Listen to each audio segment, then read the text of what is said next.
No drugs in Surat city अभियान के तहत नशीले पदार्थों के सेवन और बिक्री पर लगातार नकेल कसते हुए सूरत पुलिस ने एक बड़ी सफलता हासिल की है। उधना इलाके से 2 लोगों को 240 बोतल नशीली सिरप के साथ गिरफ्तार किया गया है। पुलिस ने आरोपियों से 1.87 लाख रुपए की कीमत का सामान जब्त किया है।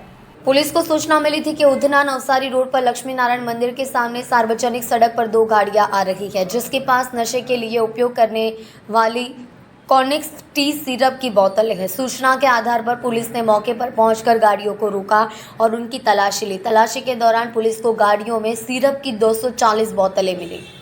पुलिस ने बताया कि सिरप की कीमत 36,000 रुपये आंकी गई है। इसके अलावा पुलिस ने आरोपियों के पास से 2 मोबाइल फोन, 21,900 रुपये नकद और एक मोपेड भी जब्त किया है। गिरफ्तार किए गए आरोपियों की पहचान सचिन शंभूलाल खत्री और ऋषिकेश आधार भाई मुत्तेकर के रूप में हुई है।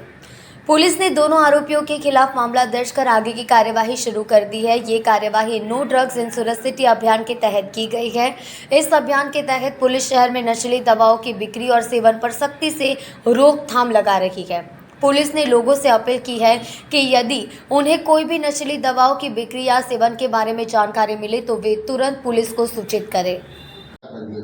गई काले उधना पोलीस स्टेशनना सर्वेलन्स स्टाफना पोलीस कर्मचारीने इन्फॉर्मेशन मળી હતી કે કોઈ વ્યક્તિ સિરપ લઈ અને પસાર થનાર છે અને તે લક્ષ્મીનારાયણ મંદિર છે જે ઉધનામાં બીઆરસી પાસે એની સામે જાહેર રોડ પરથી આવનાર છે।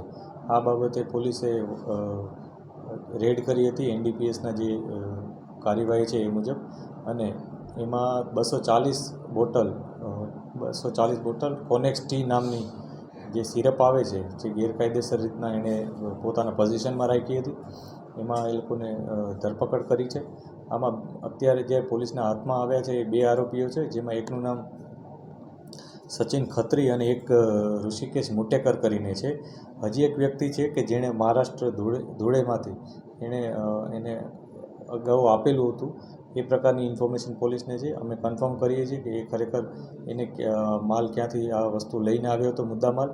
આ ઉપરાંત આ જે વ્યક્તિ છે એ અગાઉ પણ આ જે ખત્રી છે સચિન ખત્રી એ અગાઉ પણ આ પ્રકારના ગુનામાં મહારાષ્ટ્રમાં પકડાયેલો હતો।